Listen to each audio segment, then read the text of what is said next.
say, like, some people don't know. All right, test. It's picking up audio right now. Maybe it's like embarrassing. You can also do this. We're in the closing file. All right, Jen. It'll. Give this a go.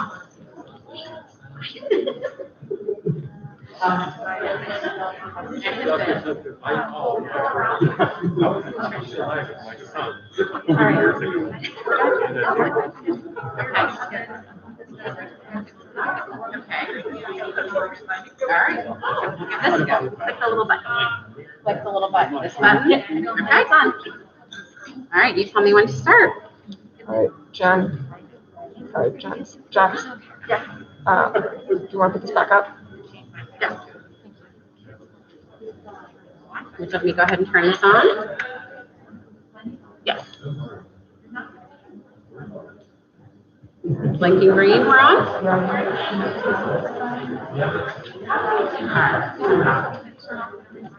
Okay. Well, now everybody. So we're going to try this again. So to the families that are at home, thank you for being patient as we work through some technical difficulties. I said it felt like that was pretty symbolic of our past year. I don't think anybody wants to hear the word pivot one more time, right? So again, welcome to the hooding ceremony for the class of 2021. We're super excited to be here in person. We are excited to have a number of guests with us, even though we have many of our guests that are joining us virtually. We have guests in the room. So we have Dean Ingersoll, who is the Dean of the College of Health Professions and Sciences with us this morning. We have Dr. Stout, who is the school director of the School of Kinesiology and Physical Therapy. We have our clinical faculty, our faculty practice, who we're very excited to have with us this morning as well. We have our adjunct with us. We have some additional students with us. So we want you all to know that there is a broad community, both the UCF community and the Central Florida community, that is excited to celebrate with you today. So at this point, I would like to invite Dr. Ingersoll to come join us. And he is going to give us the Dean's address. And hopefully everybody at home is still hearing us. I'm going to pass this off to you.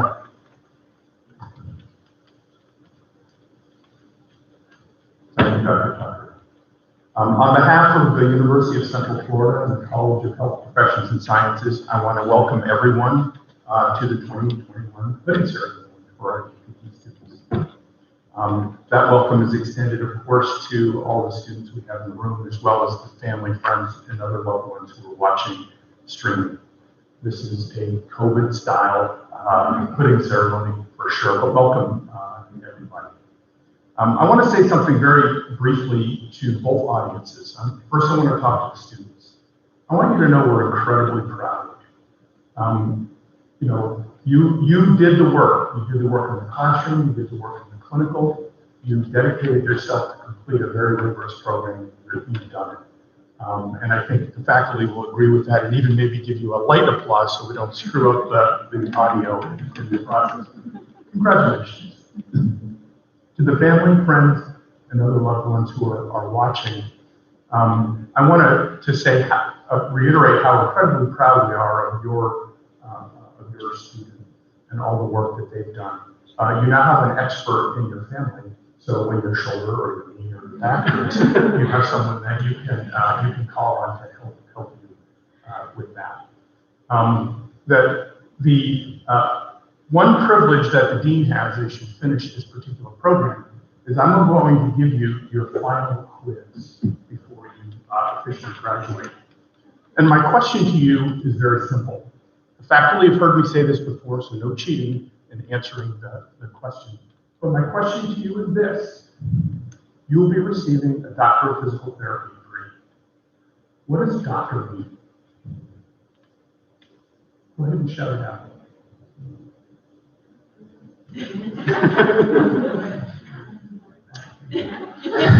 Expert. The word doctor comes from the Latin word docere, which means teacher. And so I want to encourage you to keep that in mind as you go forward, that you are a teacher of physical therapy. And as you go out, teach people how to live better, more productive, and happy lives. So congratulations, everybody, and I look forward to our hooding ceremony today.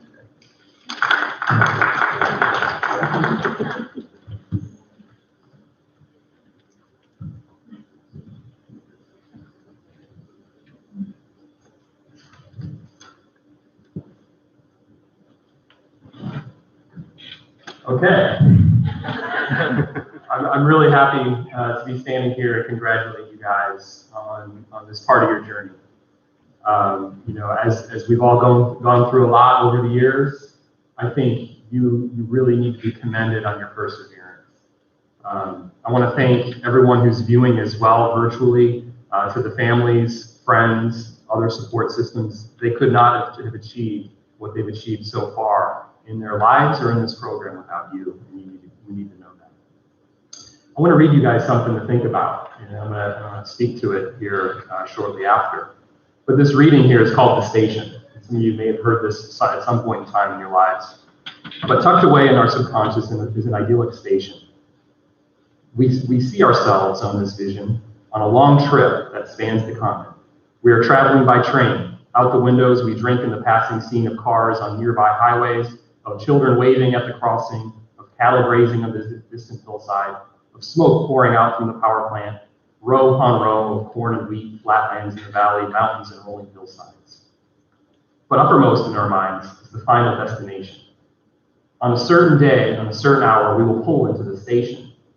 Bands will be playing and flags will be waving. Once we get there, so many wonderful dreams will come true and pieces of our lives will fit together magically like a completed jigsaw puzzle. How restlessly we pace the aisles, damning the minutes that go by for loitering, waiting for that station. When we reach the station, it will be great, we cry. When I'm 18, when I buy that Mercedes, when I get that college degree, when I graduate, when I get my last child through college, when I have paid off the mortgage, when I get a promotion, when I retire, when I reach that age, I'll live happily ever after. Sooner or later, we must realize there is no station. There is no place to arrive at once and for all. No true life end at the trip. The station is only a dream. It constantly outdistances us. Relish the moment is a good motto, especially when coupled with Psalm 118:24. This is the day which the Lord hath made. We shall rejoice and be glad in it. It isn't the burdens of today that drives men mad. It's the regrets over yesterday and the fear of tomorrow. Regret and fear are twin thieves that rob us today. So stop pacing the aisles and counting the miles. Instead, climb more mountains, eat more ice cream, go barefoot more often, swim more rivers, watch more sunsets, laugh more, cry less. Life must be lived as we go along. The station will come soon enough. So I want to reiterate, this is one part in your journey. This is simply one moment in time. You need to live your journey. It is your own. Today, you graduate. In a few months, likely, hopefully, licensure. After that, maybe a job, maybe two. There's a lot more points in the journey that you guys are taking that you don't even know of yet. Successes, failures, they're all in your future. You need to put forth the dedication to excellence that I know that exists in every one of you. As JFK said, every accomplishment starts with the decision to try.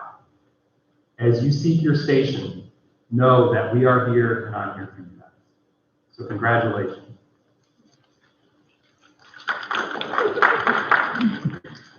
So next, as we do these ceremonies, we always invite a keynote speaker. And I have the privilege of introducing Dr. Joanna Keough. Joanna is an alumni of ours and someone that we really respect and feel is on such a positive journey that you all should aspire to follow. So, Dr. Keough.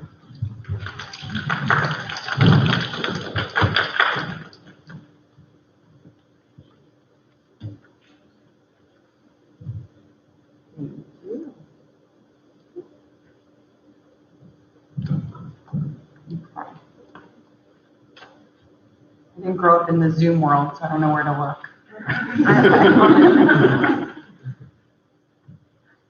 Okay. Good morning, everyone, virtual family and friends, faculty, doctors. It's an honor to be back at my alma mater as a keynote speaker. Only 4 years ago, I was up here giving the commencement speech at my hooding ceremony. So it's only a matter of time before I'm the director. That's how it works. Right? In case you all are wondering, yes, you're pulling those hats off. It's quite the look. Don't worry about it. But all jokes aside, I'm very impressed by all of you. You got through 3 tough years of schooling, and one of them was during a pandemic. You showed your adaptability by being able to continue to succeed through an entirely new mode of teaching, and that's pretty impressive. This is a very exciting time for everyone, not only for the new graduates, but also for family, friends, and faculty that were there with you during this journey. I'm sure they've gotten a panicked phone call or text from you at some point, worrying about an upcoming test or big presentation. Maybe you're upset about a grade that you received on an exam or a practical. At the end of the day, the grades don't matter. Your patients aren't going to ask you what grade you got in neuro or peds. And if they do, just tell them you got an A. Don't sweat. What really matters is how you represent your profession out there in the real world and how you treat your patients from day to day.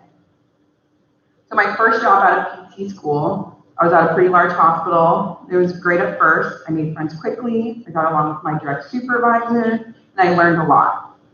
But I started to notice small things that bothered me, and it started to add up. I didn't have a mentor to turn to because the therapists there were relatively young.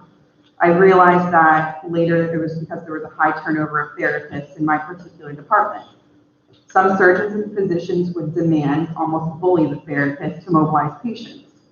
At first, I didn't know any better. Everyone else was following along. Management seemed to support the physicians, not so much the therapists. So I also went along with it, afraid to rock the boat. At one point, a colleague told me the only way to survive at this job is to keep your head down and your mouth shut. I don't do that very well. So my breaking point was an interaction I had right before working with the patients that I've worked with many times. They require a lot of assistance for getting to the edge of the bed, keeping their balance, standing, and getting to the chair. The surgeon looked at me and said, "You better walk this patient." I looked at the surgeon and I said, "The patient can barely tolerate sitting up, never mind walking, so we can practice sitting at the edge of the bed, standing, getting to the chair, but walking isn't safe." He said, "Sitting at the edge of the bed is like paying the minimum monthly payment on a credit card. It does nothing." And then he walked away. Stunned, I looked at the nurse next to me. I said, "What research is he reading?" And she goes, "No, it's okay. He doesn't need research. He's Dr. So-and-so." So you know what I did? I used my clinical judgment. We worked on sitting balance, standing tolerance, and getting to the chair. A big accomplishment for the patient, and everyone was safe. The next day, 2 therapists felt that same pressure, and they caved. They tried to walk the patient. It didn't go well. Shortly after this, I got a call from another hospital that had an open position, and believe it or not, I hesitated because change is scary. Is the grass really greener on the other side? I've only been working for 10 months at my first job, and then I'm going to quit. How's that going to look? So what did I do? I called Dr. Dawson. We talked about the pros and cons of staying versus leaving. I talked to some classmates that are already there, and ultimately I decided to leave, and it's the best decision I've made. At my new job, I see physicians collaborating with therapists. They seek our guidance and input for safe mobility and safe discharge plans. Management supports the therapists, and I have a mentor and several other veteran therapists that I can turn to whenever I have a question. You didn't get your doctorate to keep your head down and your mouth shut. You have the opportunity to impact your patients' lives, help eliminate their pain, improve their function and mobility, and even remove fear. Some people will come to you helpless, feeling like they've tried everything and you're their last resort. It's your job to educate your patients and the community about what physical therapists can do, and that PT should be a first resort, not a last-ditch effort. In the hospital, I see fear a lot with my patients and family members, especially in the ICU or after a traumatic injury. They're worried about what their future will look like and how they will ever overcome this obstacle. Your patients will look to you for guidance at their most vulnerable time of need. You learn quickly that you must play many roles as a physical therapist, no matter what setting you're in. You have to be knowledgeable and confident, professional and compassionate. You should never be afraid to advocate for your profession and your patients. I challenge you all to rock the boat when you see fit and don't just go with the flow. Although you all are graduating today, that doesn't mean the learning stops. In fact, it's only just begun. Physical therapy is an evolving profession dedicated to evidence-based research. As a doctor of physical therapy, we must continue to learn and grow to help our profession and reputation thrive. As long as you aim to achieve excellence and never settle for mediocrity, the world is at your fingertips. The UCF DPT community is a strong one, and we are here to help you succeed. So, although you may be nervous about the journey that lies ahead of you, just remember this: a path is formed by laying one stone at a time. You control your path with each action that you take, and I know it will lead you all to incredible things. So go Knights, charge on, and I look forward to crossing paths with you all in the future. Thank you.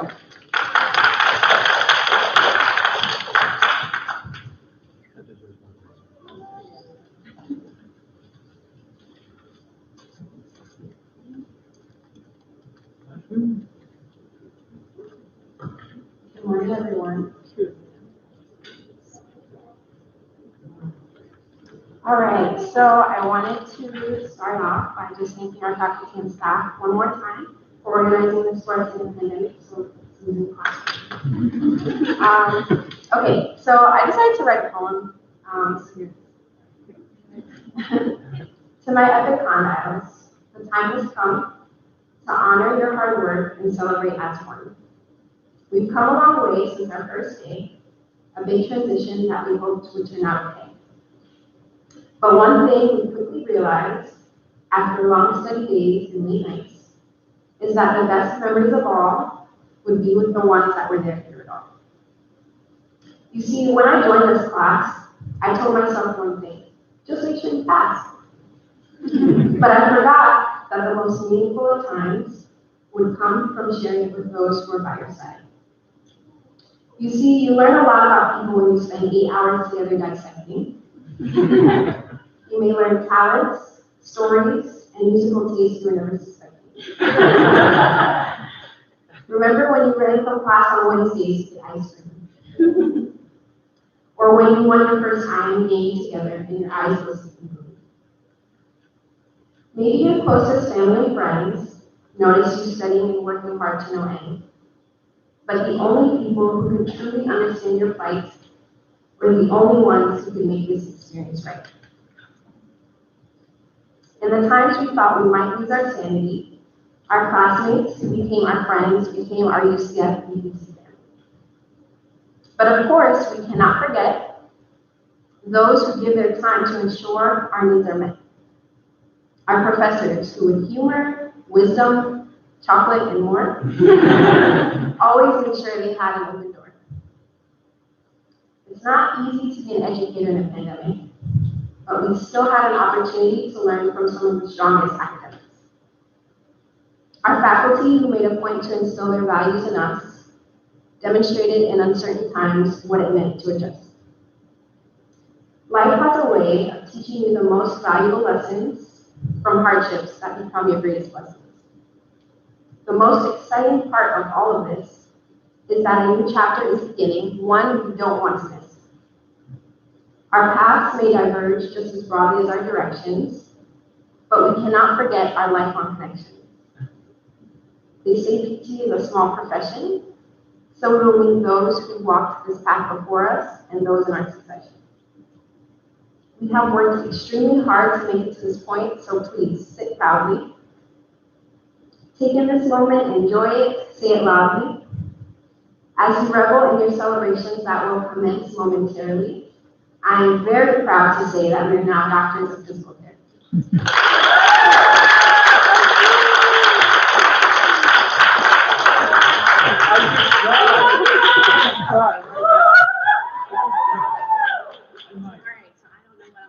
I want to hug you. That was beautiful. That was beautiful. So thank you.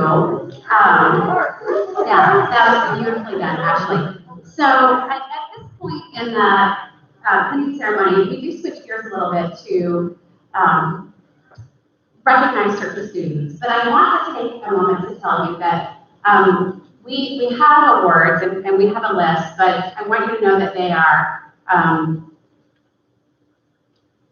passionate discussions about all of you and trying to determine how do we recognize individuals in the midst of a collective work that is so strong. We meet it with the greatest sincerity that we are incredibly proud of each of you. So while we're going to take a moment to recognize some individuals, please know that those discussions are really hard because we, you know, I don't know how we make the distinction. So it's just really, really difficult. So know that we recognize the many contributions that you all have made to the program in all of the arenas in terms of service and academics and research. So I have the privilege of awarding the Service Award. And for the families at home and other folks that are joining us, service is a part of our culture here at UCF. And it's a part of the culture at UCF, and then it really has taken on a life of its own in the physical therapy program. We are incredibly blessed year after year after year to have a cohort of students that goes out and does wonderful things, so much so that we don't even know what you're doing sometimes until we see you on social media. And we're like, huh, did you know you were doing that? We're like, no. You have an impact in so many ways, in so many different parts of society. Some of you are passionate about older adults, and you've gone and done amazing fall screenings, and you've gone and worked at Brain Chat. Some of you are passionate about sports, and you've been engaged in sports screenings. Some of you have spent time with me in your radio. There have been many, some of you have done, you know, the walks for Alzheimer's and additional projects with patients with Parkinson's. You really are having a positive impact. And so I had to write a values paper, and we talked about our values, and I think each one of you has a heart for serving others. And so that's the piece I think that draws us together. So we had a conversation about service. I also want to recognize that I challenged this group in the fall during Advanced Keys to go find an opportunity for service in the middle of the pandemic. And so these folks went to food kitchens, and they put together things for kids with disabilities online. And they went out and served in so many ways. The videos made me smile. They will live on forever in life of their own for those who did the videos. I have all of your pictures, and I share them proudly because really it demonstrated your ability to be resilient, even in the midst of a challenge. Even in the midst of a challenge, you were able to go out and have an impact on others. So when we looked at this award, it's really hard because honestly, you guys have all given back to our community in so many ways. And so we started thinking about it a little bit more broadly. And the person that won this award, I would say, has the biggest heart for service, and that service extends beyond community service events. I can't think of a time that I've ever walked out of the classroom. You guys know I leave a little bit of a hot mess in peace. I got like a bag of toys, and I got my stuff and people. And this person never, I can't think of the day that I left, didn't say, Dr. Tucker, do you need help? Dr. Tucker, do you need something? I look back to the very first semesters before we had PEDS, and I had different events, and this individual would show up. So, and I think that you guys would agree that this individual has a heart for service as well. So while I wish that we could recognize all of you, I would like to take this moment to recognize Dr. Jeff.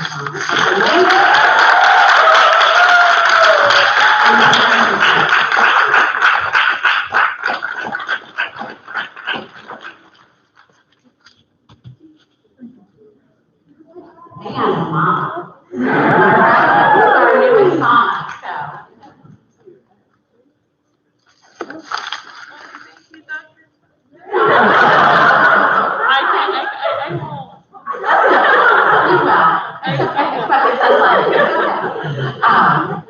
At this point, I would like to invite Dr. Matt, who is going to announce the surgical board.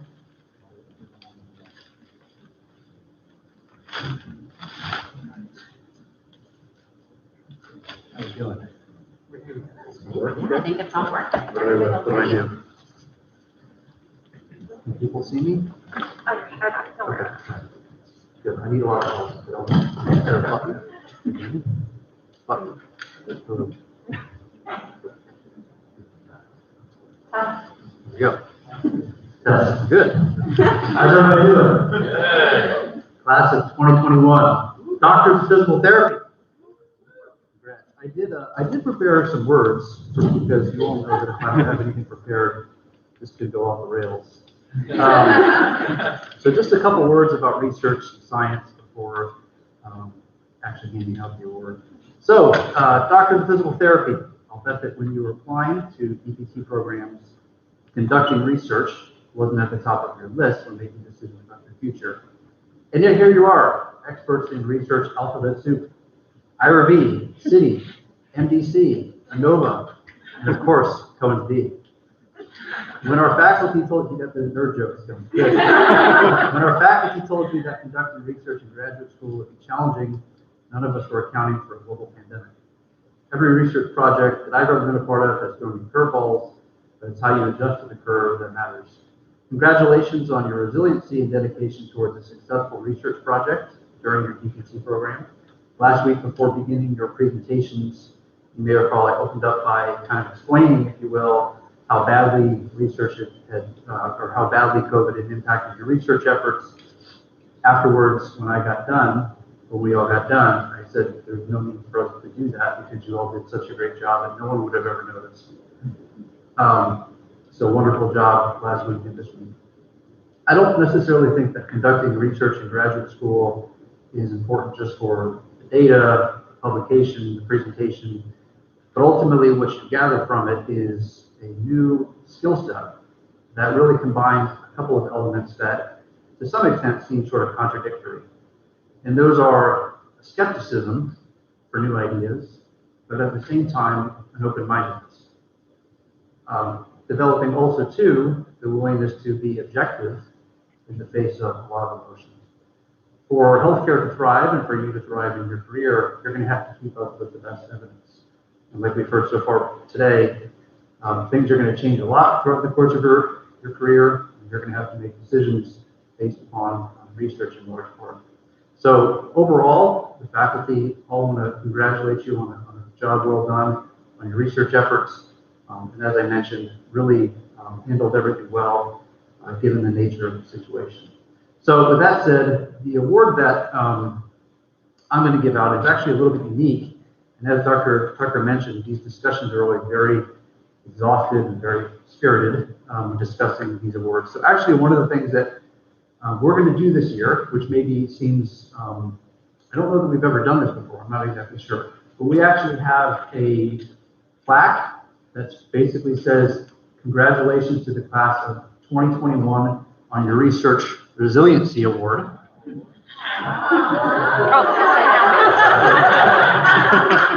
True public spirit. Congratulations for your resiliency, for all of your hard work. So this will go somewhere in HS1. It's the Research Perseverance Award. And I certainly think that everyone is deserving of this. So congrats to everybody.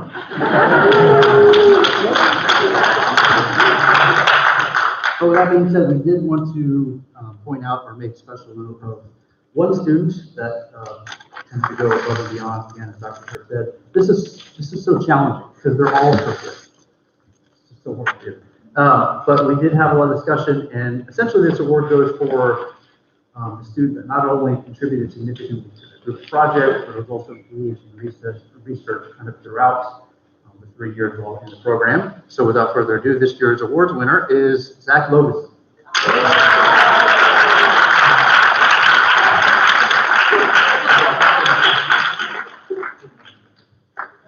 Picture? We're gonna hold both. You can hold both. How's that sound?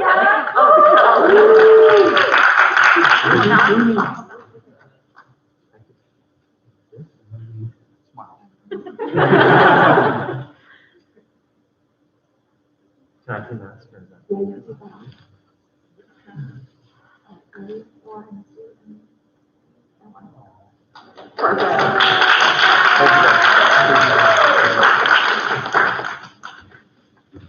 Okay. And now we'll have Dr. Laura Neely come up and give the Clinical Excellence Award.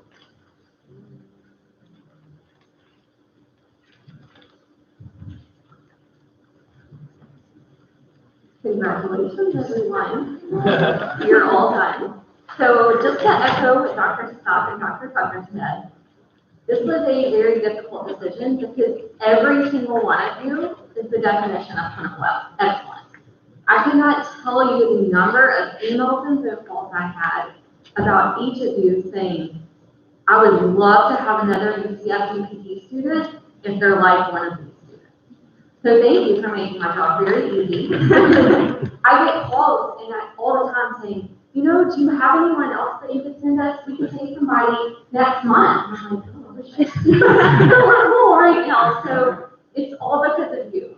You all did an amazing job adapting to the changes. We had lots of challenges in clinical education. Several of you probably had every single one of your internships change at the last minute. And you went in despite all the challenges and all the unknowns, all the going outside of your comfort zone, and you did amazing things. We even got letters from patients about how great and wonderful you are. So I hear things all the time.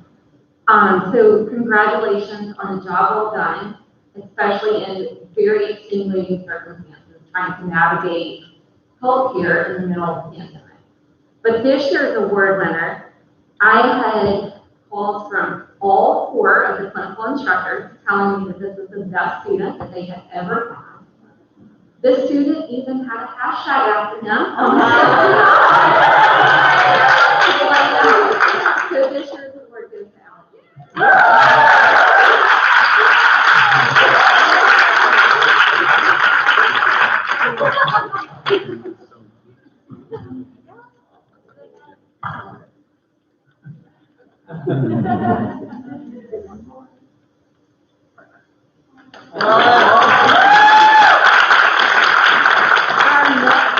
I would like to have Ashley and Joyce come join me for this one. So this, while they're coming up, for those of you at home, this is our Outstanding CI of the Year Award. So while the students are out on their clinical education experiences, they can nominate any of their CIs from any 4 of their clinical experiences for this award. So they are basically instructed to kind of write a paragraph about any of their clinical instructors who they feel go above and beyond for their learning experience as well as for their patients. So this year we had over 35 clinical instructors nominated. So that just goes to show how many wonderful clinicians we have. And this year, Joy and Ashley CI won because they actually both nominated him, because he was nominated twice for his outstanding leadership, teaching abilities, and patient care. So I'm going to let them say something and actually present this award.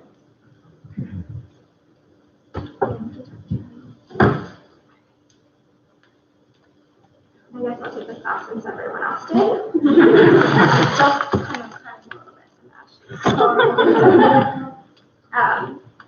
It's pretty safe to say that my cohort and I have been blessed with some really amazing instructors and amazing clinical faculty. I was particularly lucky because my first clinical rotation was actually canceled, and I was rerouted to an outpatient orthopedic facility in Hot Springs with Dr. Peter Buffington. Peter was the first person to really teach me how to apply all of the knowledge that I learned in the classroom into a real world setting. And believe me, it was a lot of knowledge, it was a lot of information. He taught me how to perform a thorough evaluation, how to write a individualized plan of care for my patients. He taught me how to educate my patients and how to advocate for them. He encompasses every core value of the APTA, and he's honestly a shining star and a shining example of what a UCF DPT graduate should be. I know that I was a better student, and I know that I'll be a better clinician and athlete because I've had him as a mentor.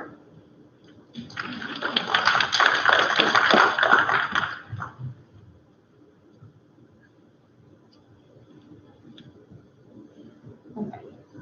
So I too had the pleasure of being one of Peter's students.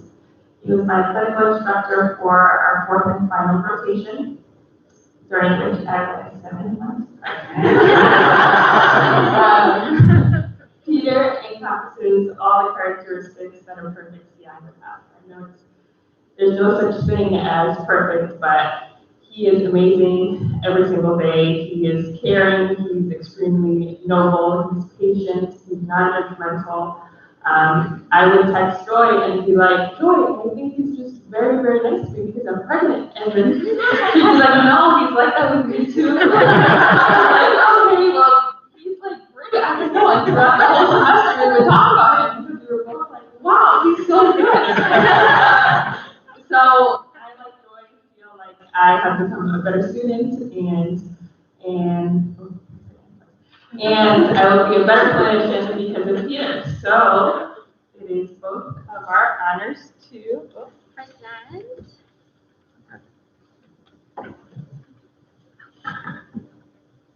present the Outstanding CI of the Year Award to Peter Hutchinson.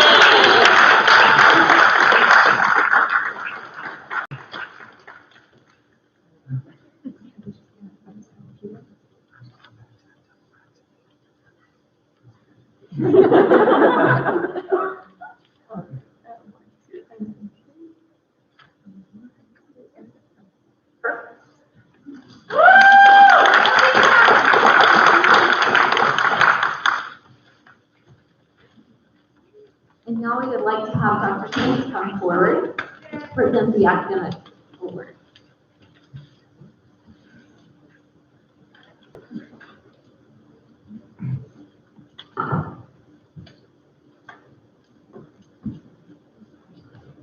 Hello.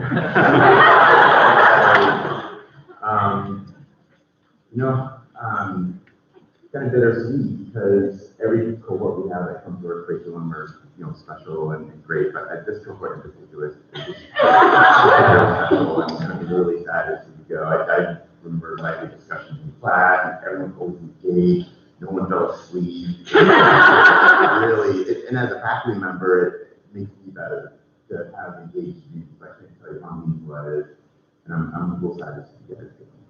I am excited about the future opportunities. I'm going to be presenting the Academic Achievement Award. And it's kind of interesting because academic achievement obviously is important, but it doesn't define who you'll become as a professional down the road. But I do like to put this into context for folks at home and understand how rigorous our program is and school in general. You guys know how many credit hours you finished? It's 111, 111,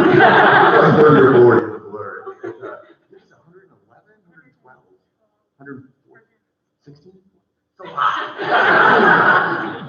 Let's just say it's a lot. 112, 114 credit hours beyond the bachelor's degree. And you did it in 3 years. To put that in perspective, a typical PhD is about 90 credit hours after the bachelor's degree. The average person is about 6 years to finish their PhD after the bachelor's degree. So you guys finished more credit hours in about half the amount of time, and that really does help to highlight the rigor of everything you guys have gone through. So it's spectacular and impressive, and I really applaud all of you guys. When it comes to this award, everyone in here is really bright. I mean, there's a lot of folks who have really high GPAs, and the GPA that differentiates some of you is literally a tenth of a point. So as all the other faculty have mentioned, it's really difficult sometimes to select an individual candidate knowing that there's only a tenth of a point that may have separated you in your GPA and your overall academic performance. But it does need to go to a single candidate, and that is going to be Erica.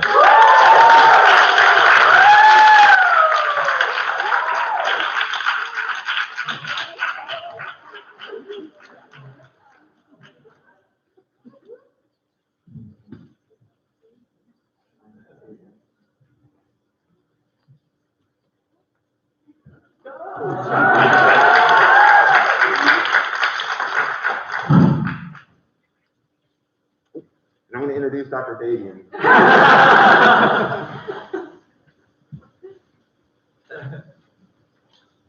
All right. Our final award here before our main event hooding of you all is really to recognize kind of all of the facets that align with our program's mission and vision and all of our real endeavors. We aspire to train you all to have excellence in your academics, in your clinical, be engaged in service, professional duty, and responsibility. And so in this spirit, we created this award called Tenets of Excellence, because it's really meant to recognize someone who aligns with all of those features. I think it's important that you guys all continue to aspire to those things And honestly, this applies to your whole cohort.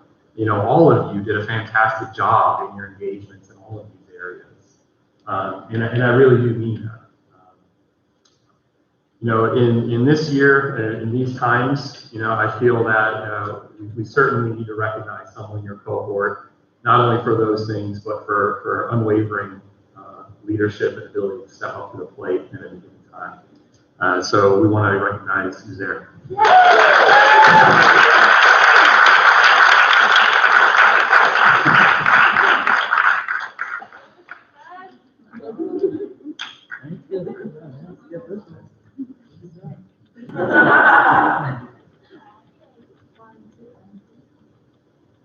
Thank you, Dr. So now we'll move on to the voting of graduates.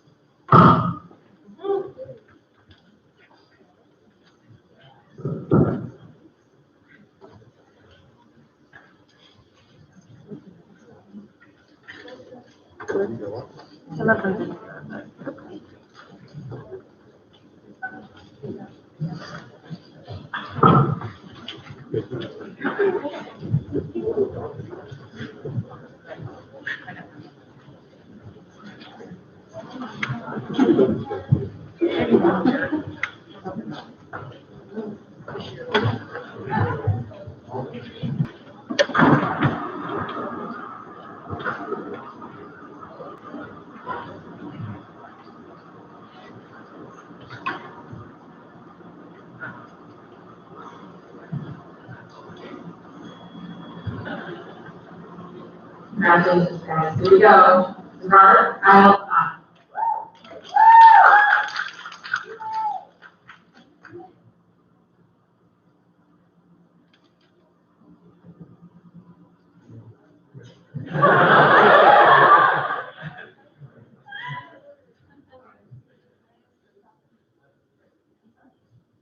Gabriella Armour.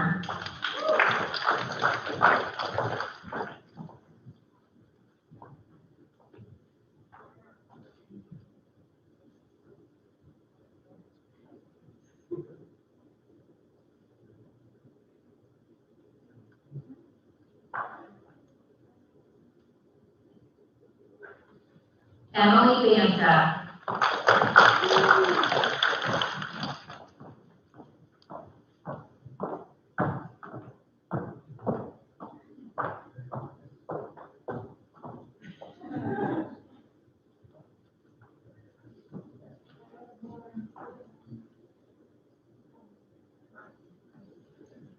Taylor Belichick.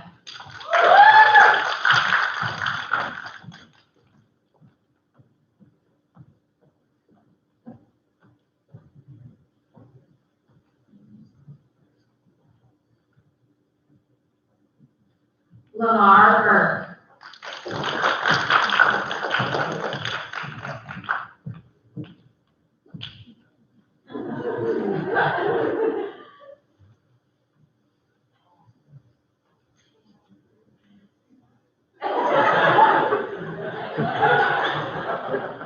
Ashley Jo Darby.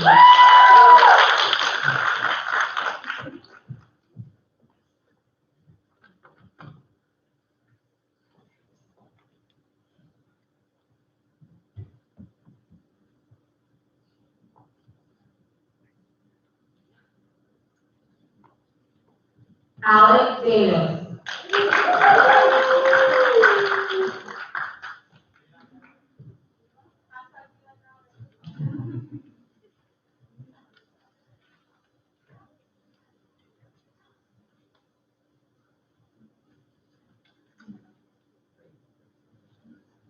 Hannah Dawkins.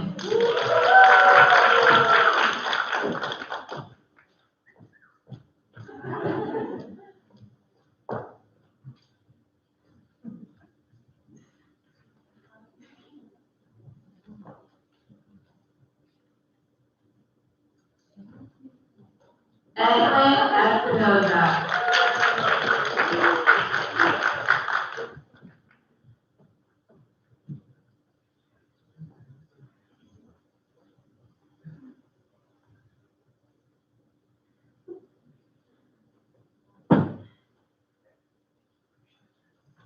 Jesse Gilligan.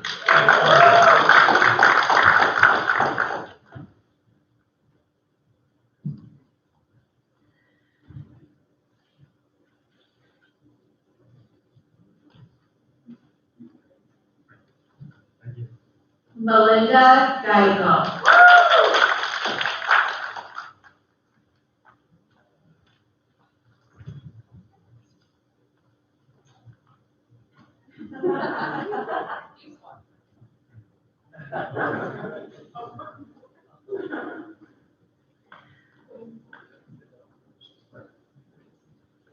Molly Riegel.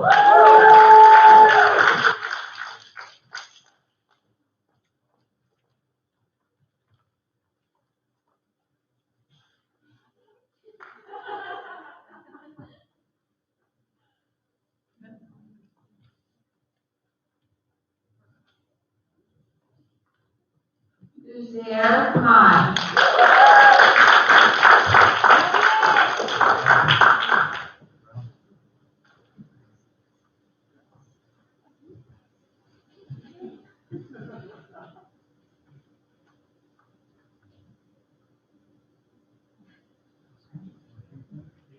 Daniel Hampton.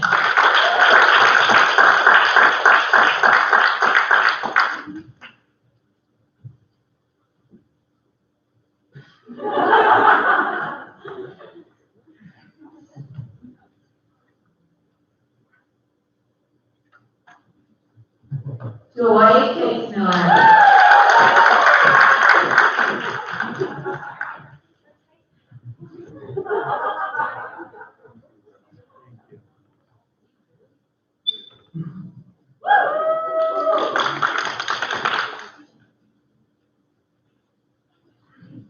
Zachary Watson.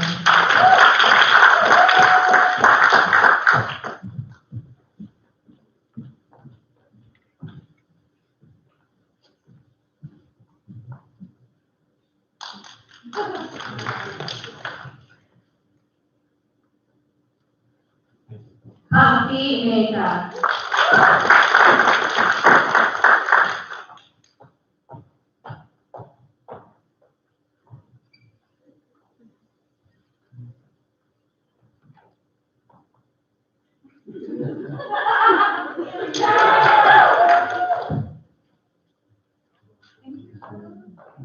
John Nesbitt.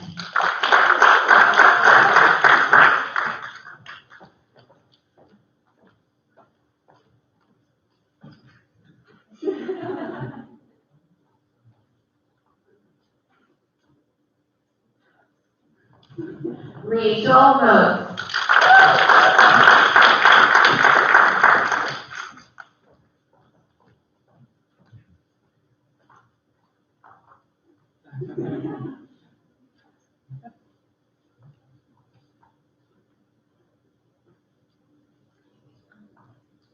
Devon Moyes.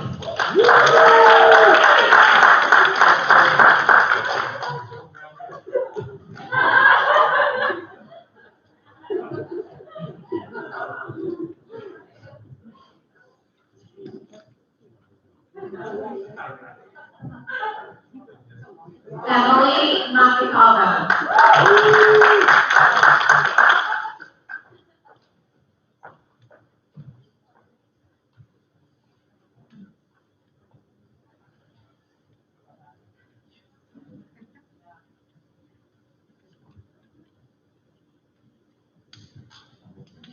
Emily Morrell.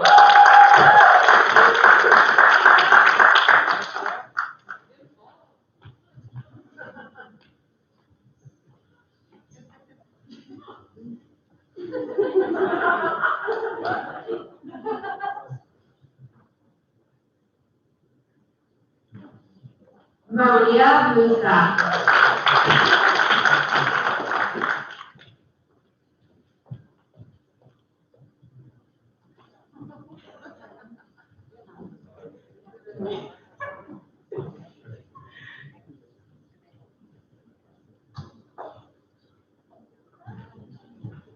Lexi Myers.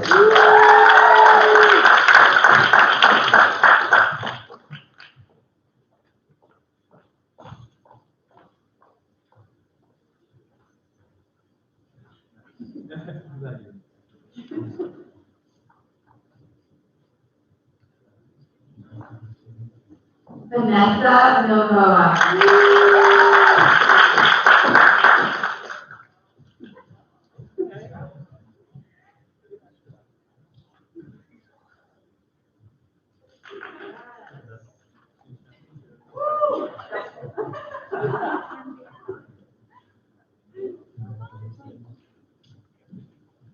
Angel Ramirez.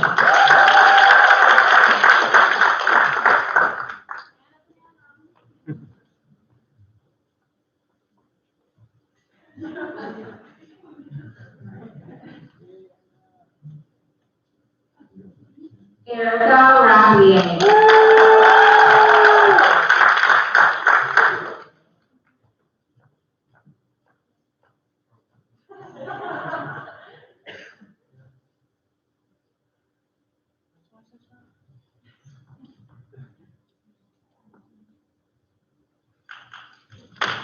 Shika Ravikumar.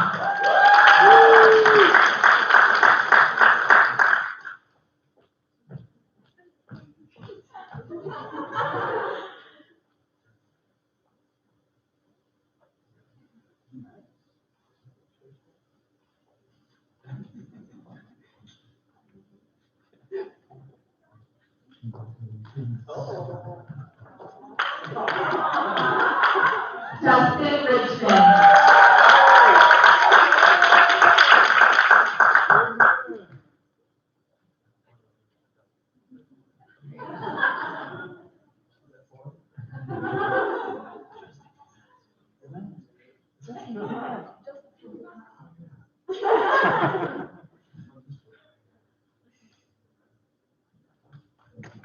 Holly Rogers.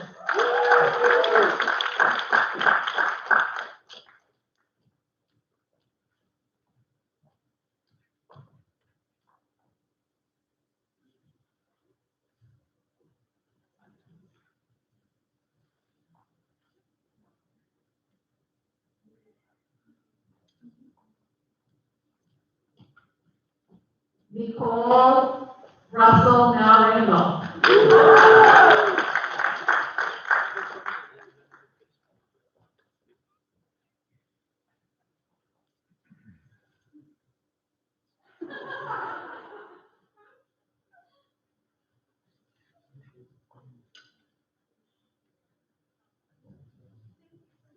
Andrea Sarto.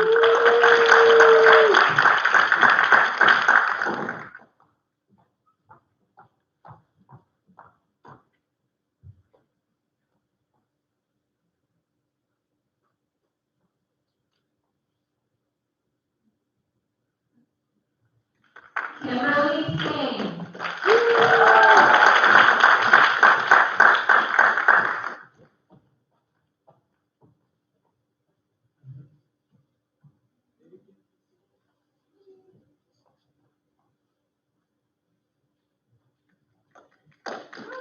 Melissa Tinsworth.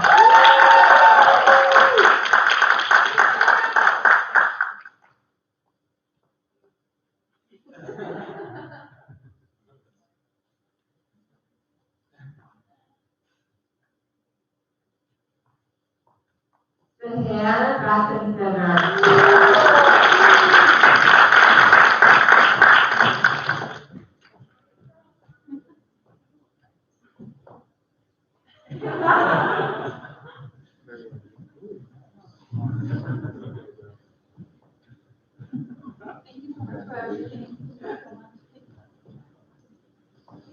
Ashley Zambrano.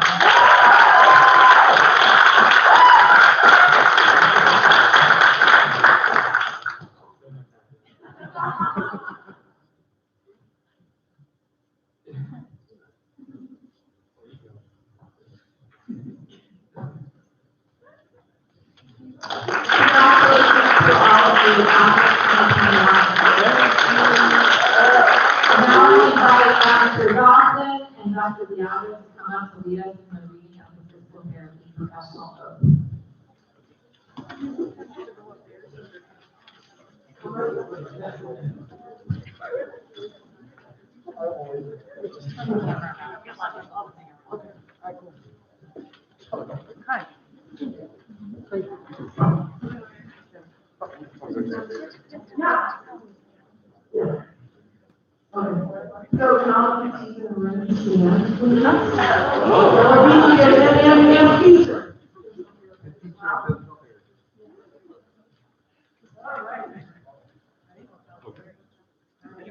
In the presence of my colleagues, friends, families, and teachers, in view of our professional practices, I solemnly swear and willingly state that I dedicate myself to the following.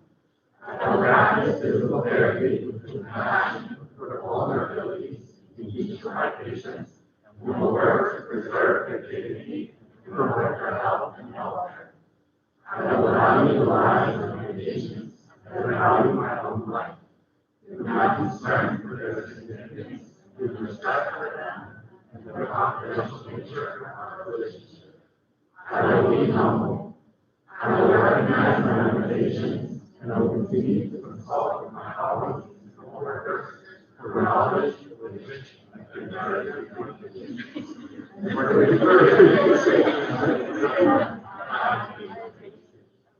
I will share my knowledge with confidence and patience freely, with compassion and patience.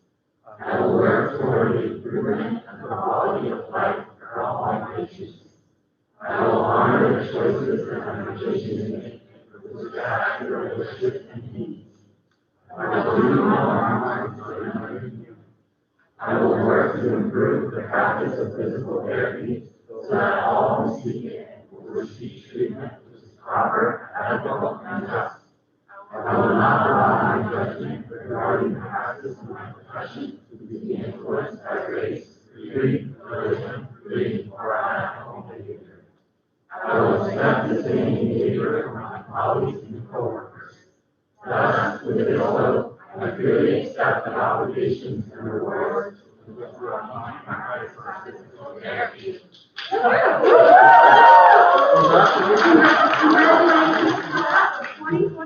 The new master of physical therapy.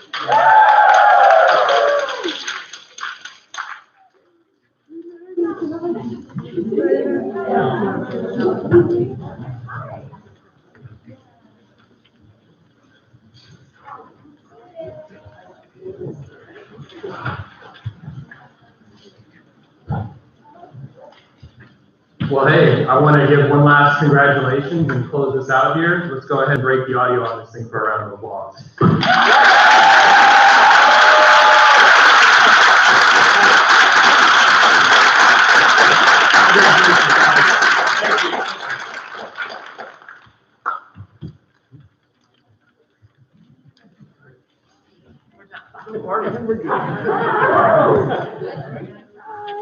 Thank you, everyone. All right.